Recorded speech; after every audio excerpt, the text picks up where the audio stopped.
This podcast is brought to you by Harry, the employee experience platform built for the front line. This podcast is brought to you in association with A2H Solutions, your premier destination for tailored strategic recruitment solutions. A2H, connecting talent and opportunity seamlessly. This episode is proudly sponsored by Candid Hospitality, your anonymous matchmaker for hospitality careers. Sign up in secret today at candidhospitality.co.uk. Hello and welcome to another episode of the Talking Talent podcast, the podcast for talent professionals. I'm Ben Sewell, and with me, as always, my glamorous assistant, Mr. Dale Taggart. How are you? Yeah, I'm alright. Not looking so glamorous. You know, you got dragging me out here at all hours of the evening. It's 7:30. Bags under my eyes. You know, but hey, it's Sunday and we've got work tomorrow, so I'm happy, of course. Absolutely. How are you doing? Yeah, I'm very good, mate. I'm very good. It's been a full-on weekend, but ready and raring to go for Monday. So yeah, can't complain. But no, I appreciate your time on a Sunday as well. But it's the only time that we seem to have to get free this week, wasn't it? Yeah, I mean, it's because you're too busy trying to parent, and I just think I'm questioning your commitment to the podcast, quite frankly.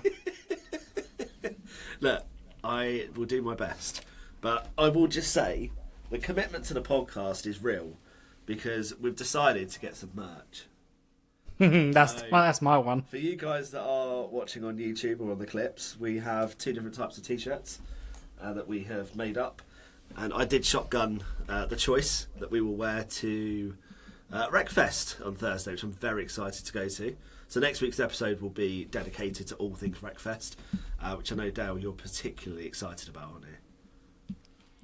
It's my first time going. Same. I've previously been in places where I've asked if I could go. Even one year I was given a free ticket, and even then I wasn't able to take that particular day off. Oh, no.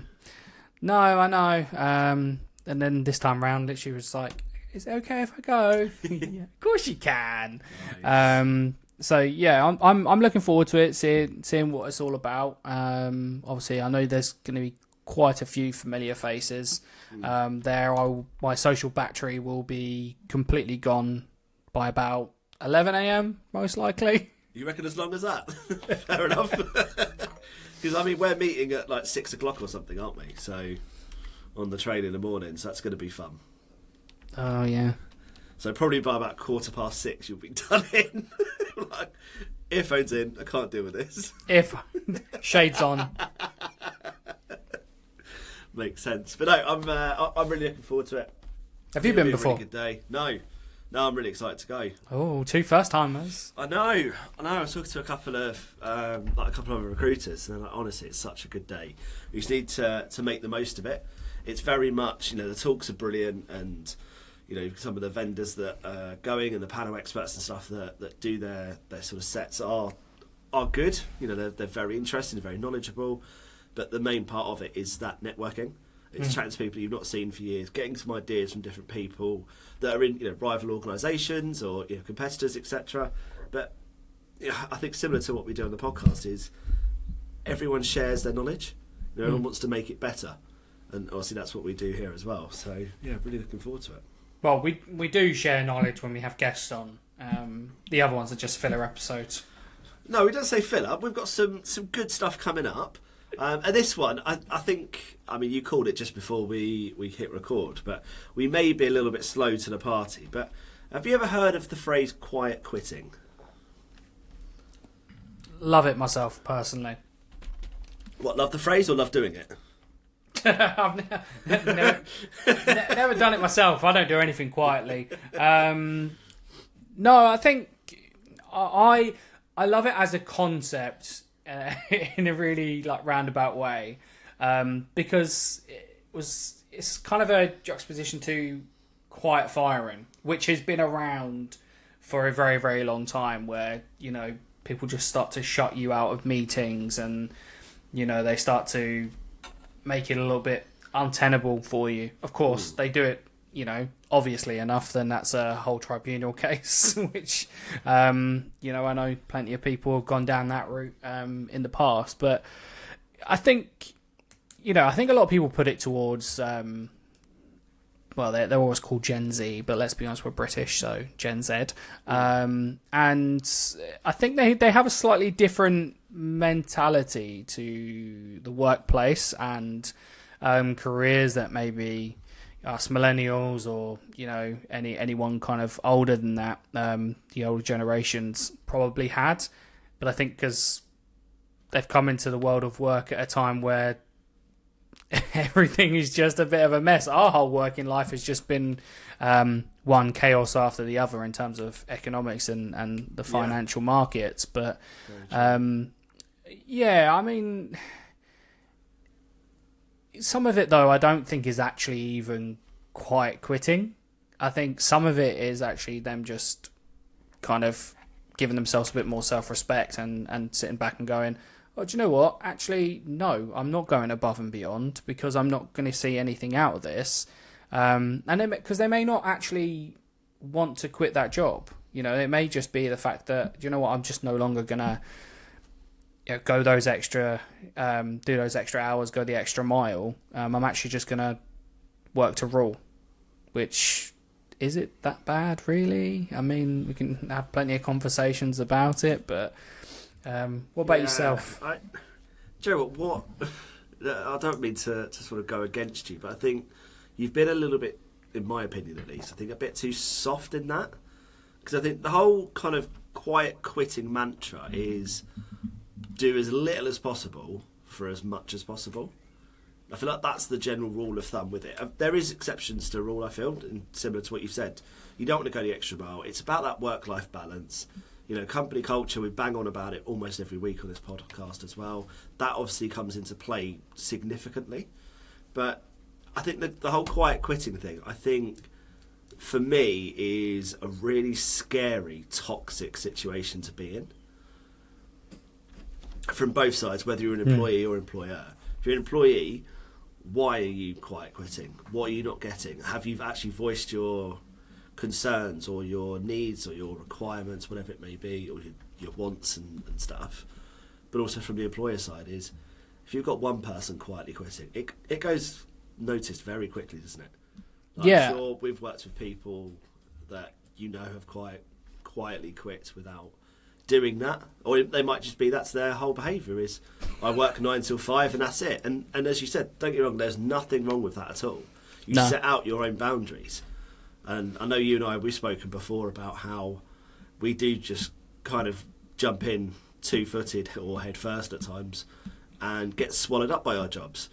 But that's a choice. I don't have those work boundaries, as Rosie constantly tells me.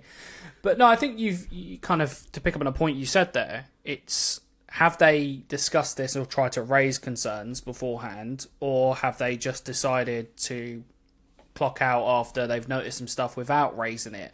And I think those are two very different ways of going about it. And I always think, whether it's done me well or not in the past, I still believe in speaking your mind, especially if you're asked as well. Like, just be open and honest. Nothing is gained out of pretending that everything is okay. No one, I'm not going to say that, there aren't managers that will use it against you or organisations that are toxic enough that they will, use it against you as well. But for the most part, I think there's a lot of people who don't necessarily know what's happening sometimes, or they might not be privy to that information. You got to remember, most managers are accidental managers, and they're also learning. Sorry, just to interject, I'm not sure if I agree most. I can understand there was statistics. There was statistics that over half of managers. Okay, fair enough. I will stand corrected on that. Or not intentionally, or because I think the terminology comes around to people who have not also been trained as well to kind of be into it. So they're not. It's not necessarily that they just found themselves in a managerial position. It's more kind of wider in not really having the skills to equip with it, and also some people just don't have an option. You know, some people either have to stay in that role forever, or the only way to progress is actually through managing, which is a whole other topic, and how we should carve out people to be able to excel without having to people manage, because not everyone is built to manage people. We've all experienced people that should be nowhere near people managing. But you know, I think you know, sometimes you have to at least speak up about it. You can't just go into quiet quit mode and not know. Now, there's always a caveat to that, is if you know that people have raised the same concerns and you've watched them either be ignored or worse, then I get it. And I think, you know, by that point, your mind's already made up. You're on the out. So why not also, whilst you're looking for a new role and you're in a toxic environment like that, why should you do anything, you know, more? I still think you should, however, out of respect for your colleagues, to at least do the job, and work your hours and whatnot. But, you know, is it that bad for people to say, do you know what, I don't think this job is my future. I don't see any value in me working, you know, an extra 5 to 10 hours a week for free to do a job that I don't see myself staying in. I kind of get it. I do wholeheartedly, but I think you've got to dig a little bit deeper into what's their sort of motivating factors behind that decision, because especially nowadays, and probably since COVID, really, there's this huge side hustle kind of culture and mantra now, isn't it? I mean, look at us, prime example, podcast at the side. You know, we're enjoying it. We've had some really good success so far. We've got some brilliant partners with us that are, you know, essentially they're slapping their name on our podcast because they believe in what we're doing and they want to support us. So for me, I find this very important, and I will spend a lot of time doing our research, trying to make this better every week. And I know you're exactly the same. So, but other people that might not have a podcast, they might have a complete side hustle, or they're building their own business to work from scratch. Is that something that you can then penalise them? You know, or as not that you can, but will people kind of envisage that and subconsciously penalise someone who is spending their 9 to 5 working at, you know, company A, but they're building up their own company B on their own from 6 p.m. till 10 p.m, 11 p.m. at night? Well, I know companies that do. They do, unfortunately, but is that fair? No, it's not. But is that then a motivating factor for someone else that there's nothing to do with company A? They haven't done anything wrong. They enjoy their job, but that's not what they want to do. Yeah, and I think there's always a line, as long as it's not impacting your general work. You know, to the point where you're making massive mistakes, your colleagues are having to, you know, work harder to kind of fill in that gap, then I think it's a line, isn't there? You know, and I still want people to have a level of selfishness, because we, in general, most organisations, we are a number. Because that's capitalism, right? That's how it works. That's how business works. Yeah. You know, it's unfortunately, not going down that road, but yeah. but people are, you know, people are all replaceable. No matter how good or how bad you are, you can be replaced. Whether you're replaced by someone better or whether you're replaced by someone worse, you know, it doesn't matter. You are replaceable in a workplace. So, and you know, I think we've found that out with, you know, more recently, how many redundancies are happening, and there doesn't seem to be any, you know, slowdown. You know, again, the news is always quite bleak at the moment. You know, Microsoft obviously cutting off, you know, many more staff again, and they've only, you know, this is their third round of layoffs in the last year or so. You know, and they're not the only, and you know, it's not just the big businesses as well; it's the smaller businesses. So I get where people are saying, look, do you know what? I need to build something up on the side because I don't trust it. Look at COVID. How many of us lost our jobs at the start of COVID? Yeah, exactly. You know, it was tough, and you know there were obviously other tougher parts of that. Was, you know, that everything ground to a halt, and it was very hard to get yourself back on your feet.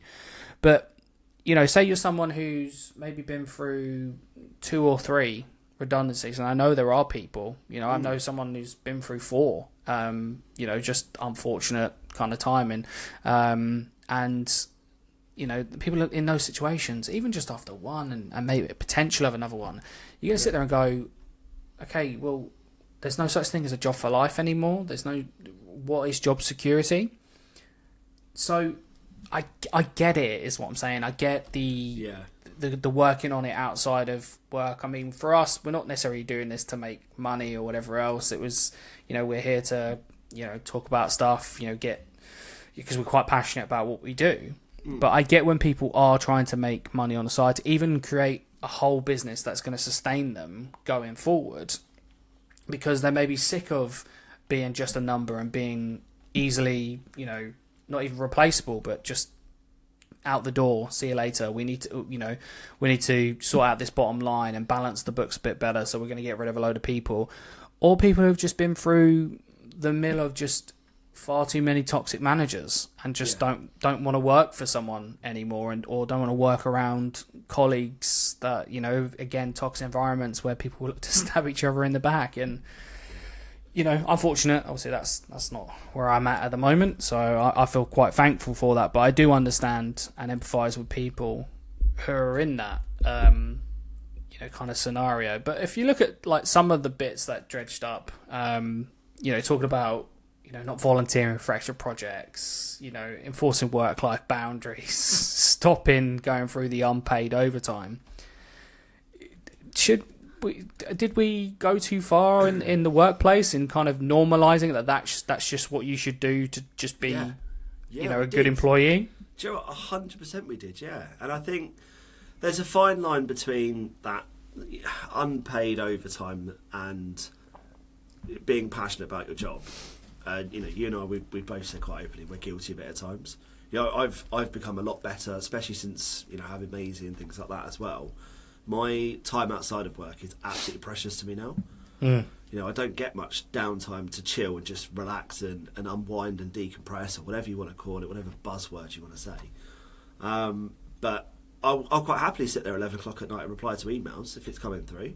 So I set it up on my phone, but that's a conscious choice. I wouldn't expect, if I had, you know, a team reporting directly into me, I wouldn't expect them to be replying back to me at 7, 8, 9 o'clock at night. I wouldn't expect them to be on call 24/7 or anything, because it's, you know, especially in our role, like recruitment is not the end of the world if something isn't answered till the morning. It's not a life or death situation, no matter what. We always have something there.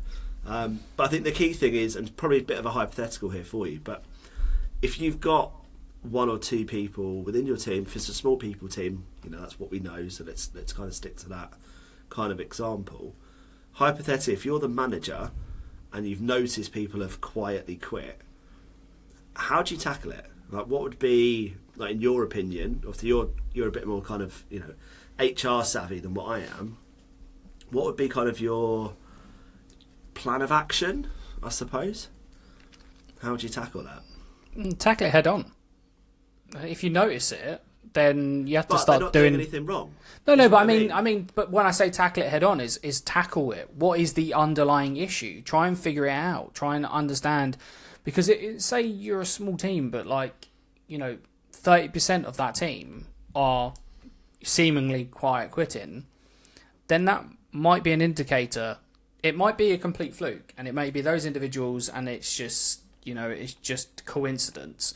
But what if there's a good chance that there's a problem, there's an underlying problem? So you need to kind of just try and, instead of trying to step away from it and try and ignore it or hope that the problem goes away, you know, as a leader, you've got to try and figure out what is the issue. And that doesn't mean kind of going, oi, you know, why are you quiet quitting? But can you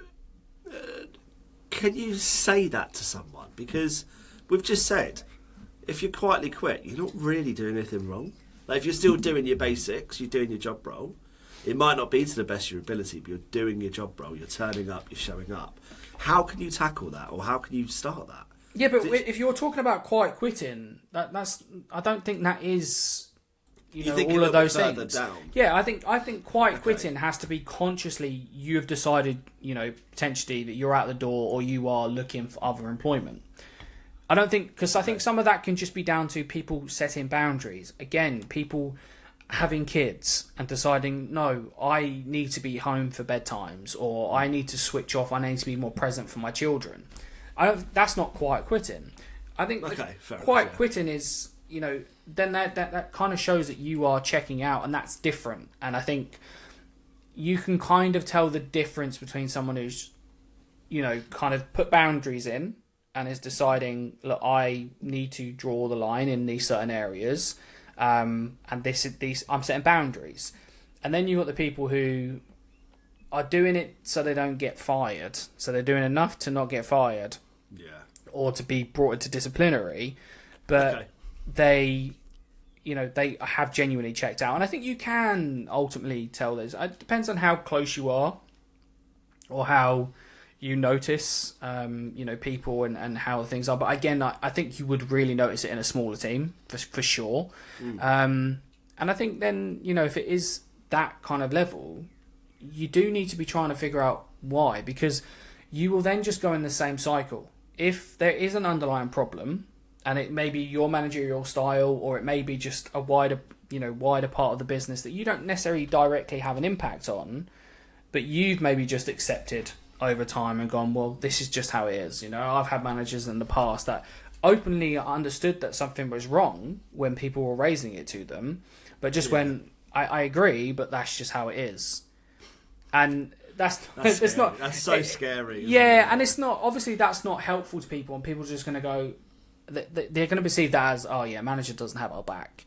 And I think, it is quite tough, but at least have those open and frank conversations. And sometimes it is maybe just a bit of a, kick up the backside to yourself, that maybe you got a bit complacent. You got so stuck in the parts of your job that you forgot to realise, and check base, check in with your team and understand where they are at, mentally and physically with this job. And, if you do kind of find out and there's stuff that, this is too far gone, or you figured out that actually there's a lot of stuff that there's nothing you can do about it, then at least you've tried, at least you understand, and then you learn for going forward, because those people leave, you bring other people in, you just keep going through the same churn of people, your retention gets worse, and then your attraction gets even harder because word gets out.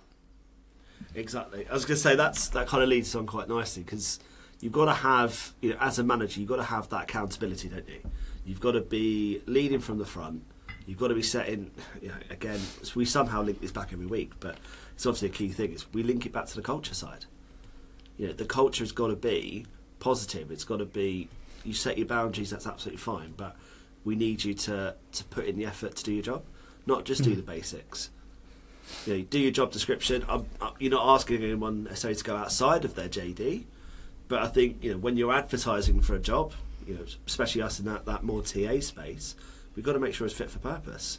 You speak to your hiring managers, you set those clear boundaries, those expectations early on, and then you talk to the candidates about that, don't you? I think, I mean, it's boundaries. I think it's just about being part of the team as well. You don't want to kind of have it where it's to a point where it has a wider impact. But I've always thought, there's always going to be people in teams that are just great. They don't necessarily have the goals and desires to keep progressing, so they're not necessarily going to want to look to do extra things. And I don't see it as, when you do that, I think you're doing it optionally to learn, so you can develop and grow. I don't see that as, I'm just basically doing some extra and not getting paid for it. Depends on how you look at it, right? I think, there are times, don't get me wrong, there are times where people will take advantage of it. But at the same time, some of it is people want to progress. So they're going to, at times you're going to have to go and learn some of those things that are not in your current JD, but they're in the JD of the job that you want next. Joe, that's a perfect way to see it. because depending on obviously what your motivating factors are, of course. So I myself, I want to step up. I want to be that more kind of clearly defined head of recruitment. I'm doing that strategic side kind of role now. That's what I want to be. So I want to look at, well, what's above me? You know, what do people do in that role? I want to be able to do that. How do I get to know X, Y, Z? How do I then get that experience in it? Who can I speak to shadow or mentor or something like that, and just get that exposure? But again, as you said, it depends on what motivates you. Yeah, and I what think the culture is again. Does the culture encourage this? Does your manager encourage this? And you also got to remember that not everyone is right for every organisation. Yeah, true. You know, I'm not to say that, you know, toxic cultures and toxic workplaces, we're just giving them an excuse. But I mean, sometimes it's not necessarily toxic. It's just a different way of doing things. You know, different people work in different ways. And again, that comes back to that open and honest conversations. Have you raised your concerns? Have the managers, if they've noticed it, have they checked in to see if there's any issue there? Because, you know, sometimes it will just be, okay, well, this just isn't the right place for you, or this isn't the role for you, and it's, you know, probably better for everyone if it gets tackled a bit sooner. And sometimes it's a no fault, you know, think of it like a no fault divorce. You know, it's just it's amicable to an end. Yeah, exactly. Yeah, you've realised that this isn't for you, and you know, some people just come to that point after years of doing a certain career or profession. Things change, and they've decided it's no longer the job that they liked. Again, I guess like marriage for some people. It's a really good point though, because look, nobody's done anything wrong, have they?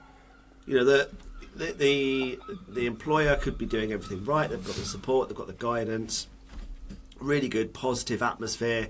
The sort of culture is very much encouraging. You know, well-being's kind of at the forefront, but it could just be the complete wrong industry. You know, I've worked in a couple of different industries over the years. I've been really grateful for that and lucky. But working in the housing sector for me was I can't get used to this, and it was a real difficult adjustment for me.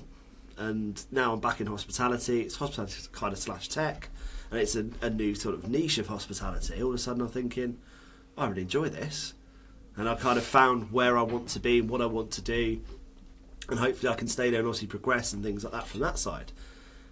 But I could just be the wrong person in the wrong job previously and things like that. And you know, I'm sure you've hired people over the years that have been absolutely phenomenal, but they've just not worked out in that role.